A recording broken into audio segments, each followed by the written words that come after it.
नमस्कार, स्वागत है आपका हमारे यूट्यूब चैनल पर। बात करते हैं कक्षा 8 की हिंदी वर्कशीट नंबर 11 की। कार्यपत्र 11 पर विषय हिंदी पर आपको कैसे कार्य करना है, ये व्यवहारिक व्याकरण पर आधारित है। शब्द समूह में शब्दों के अर्थ को समझ पाना इसकी दक्षता है।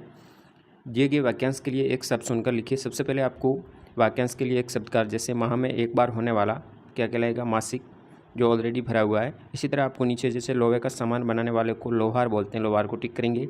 रक्षा करने वाला रक्षक कहलाएगा। इसी तरह नाव चलाने वाले को क्या कहेंगे, तो इसका उत्तर हो जाएगा नाविक। फिर नीचे आपको दूसरे प्रश्न में वाक्यांश के लिए एक शब्द लिखना है। साल का अंतिम महीना दिसंबर। चिकित्सक जिसका उपचार करता है मरीज़, जिसे हम लिखते हैं कलम के द्वारा लिखते हैं, जो हमें समय बताती है घड़ी। इस तरह से आपको यहाँ वाक्यांश के लिए एक शब्द लिखने हैं। तीसरे प्रश्न में आपको भिन्न अर्थ वाले शब्दों पर गोला लगाना है। जैसे दुश्मन का भिन्न अर्थ होता है शत्रु, दोस्त या बैरी। तो शत्रु और बैरी तो दुश्मन के पर्यायवाची शब्द है, भिन्न अर्थ दोस्त दे रहा है। उसी तरह भोर का विपरीतार्थक अर्थ देने वाला शाम होगा। उषा का मतलब भी सुबह का, भोर का समय होता है। सवेरा का मतलब भी सुबह होता है, लेकिन शाम का मतलब शाम अस्त का समय होता है, तो शाम विपरीत अर्थ का है। इसी तरह बारिश में वर्षा बरसात समानार्थी है और भिन्न अर्थ बादल दे रहा, तो बादल के ऊपर गोल घेरा करेंगे।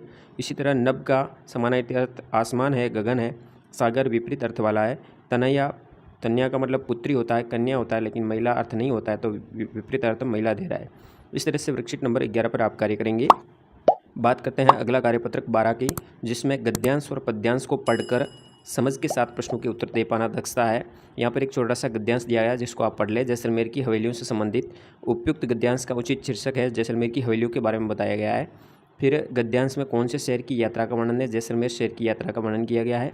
शिक्षक से जानकारी करके लिखिए कि ऐसा क्यों होता है कि हवेलियाँ गर्मियों में ठंडी और जाड़ों में गर्म रहती है। तो इसका कारण ये होता है कि हवेलियों की दीवारें मोटी मोटी होती है, जो इंसुलेशन का काम करती है। इंसुलेशन का मतलब बाहर की हवा भीतर आने में उसे ढका रखती है, तो बाहर की सर्दी या गर्मी का असर अंदर कम हो जाता है। इसके कारण वहाँ पर गर्मियों में ठंडी और जाड़ों में गर्म रहती है।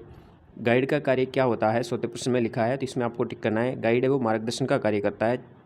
इसी तरह पुराने शहर की हवेलियाँ कितनी पुरानी थी, इस गद्यांश के अनुसार 300 वर्ष पुरानी थी, इसमें लिखा गया है। फिर प्रश्न नंबर 6 की बात करते हैं। ऐतिहासिक शब्द का अर्थ बताकर वाक्य में प्रयोग कीजिए। ऐतिहासिक का मतलब होता है इतिहास से संबंध रखने वाला। जैसे वाक्य में हम प्रयोग कर सकते हैं, म्यूजियम में ऐतिहासिक चीज़ें रखी जाती है। ऐसी जो भी ऐतिहासिक चीज़ें होती है वो एक म्यूजियम में रखी जाती है, ऐसा वाक्य में आप प्रयोग कर सकते हैं। साथ ही 7वें प्रश्न की बात करते हैं। इसमें ऊपर शब्द दिए गए हैं, घोंसला, पेड़, गाना, मजे, गोरैया, घर, रोशनदान एक। इसको आपको नीचे दिए गए गद्यांश छोटे से दिए, जिसको शब्दों को पूरा करना। जैसे एक दिन दो, पहले रिक्त स्थान में गोरैया आएगा, सीधी घर के अंदर घुस गई और रोशनदान पर जा बैठी।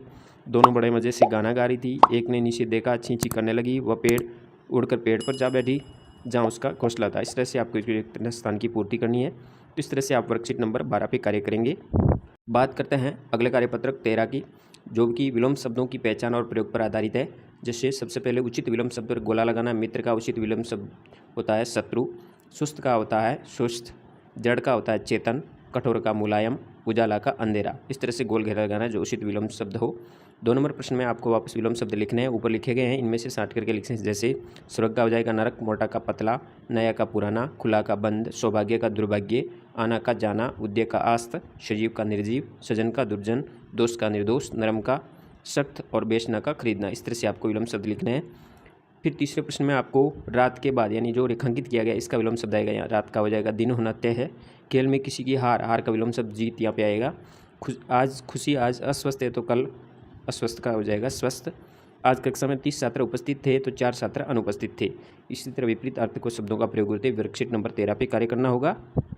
बात करते हैं अगला कार्यपत्रक 14 की, जिसमें गद्यांश और पद्यांश दिया गया है। उसको पढ़ करके प्रश्नों के उत्तर देने। यहाँ पे पश्चिमी राजस्थान में गर्मी के आधारित जलवायु पर मानचित्र के आधारित यहाँ पे जलवायु से संबंधित वर्णन किया गया है। तो इस गद्यांश को पढ़कर नीचे दिए गए प्रश्न संख्या 1 से 5 तक उत्तर देने हैं। पहला प्रश्न है, पश्चिमी राजस्थान में कौन आग उगने लगता है, तो यहाँ उत्तर हो गई वो सूरज। उक्त गद्यांश के अनुसार फलौदी कस्बे का तापमान 40.5 डिग्री इसमें वर्णित किया गया है। गद्यांश में किस क्षेत्र के लोगों को कूलर चलाना शुरू किया, मारवाड़ के क्षेत्र में।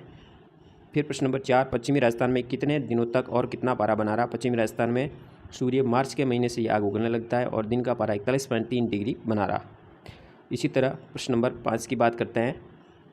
प्रश्न नंबर 5 में खंड खंड बारिश से आप क्या समझते हैं, इसका अर्थ लिखना है। तो ऐसी बारिश जो रह रह कर होती है या रुक रुक कर हो, या नगर के किसी एक भाग में होती है और दूसरे भाग में ना हो, ऐसी बारिश खंड खंड बारिश कहलाती है। तो इस तरह से आप वर्कशीट नंबर 14 पे कार्य करेंगे। बात करते हैं कार्यपत्रक 15 की, जिसमें अपने अनुभवों की अपनी भाषा शैली में लिखना है। जैसे छुट्टियों में आप किसी के घर जाना पसंद करते हैं, किसके घर पे जाना पसंद करते हैं और क्यों, अपने मन की बात। तो इसमें आपको अपने मन की बात लिखनी होगी। भाई आप किसके घर, मामा के घर या नाना के घर, किसके घर जाना चाहते हैं, अच्छा लगता है, क्यों लगता है, उसके बारे में आप अपने विचार रख सकते हैं। साथ ही उनके परिवार में आपको कौन कौन रहते हैं, मामा मामी भाई वगैरह जो भी हो उसके नाम लिखने हैं। साथ ही आप वहाँ पे क्या क्या अच्छा लगता है आपको वहाँ पे, वो भी आपके मन के अनुसार आपको लिखना होगा। वहाँ जाकर आपने कौन कौन से कामों में उनका हाथ बटाया वो भी आप यहाँ पे पूर्ति करेंगे। उन्होंने आपको कहाँ कहाँ घुमाया, नाना या मामा जो भी आपको कहीं घुमाते हैं तो उसका भी आप यहाँ वर्णन करेंगे। और उनके घर की सबसे अच्छी बात आपको क्या लगती है, वो सबसे अच्छी बात यहाँ पे लिखनी है छठे प्रश्न में। इस तरह से आपको वर्कशीट नंबर 11 से 15 तक कार्य कर सकते हैं। धन्यवाद। जय हिंद। वंदे मातरम।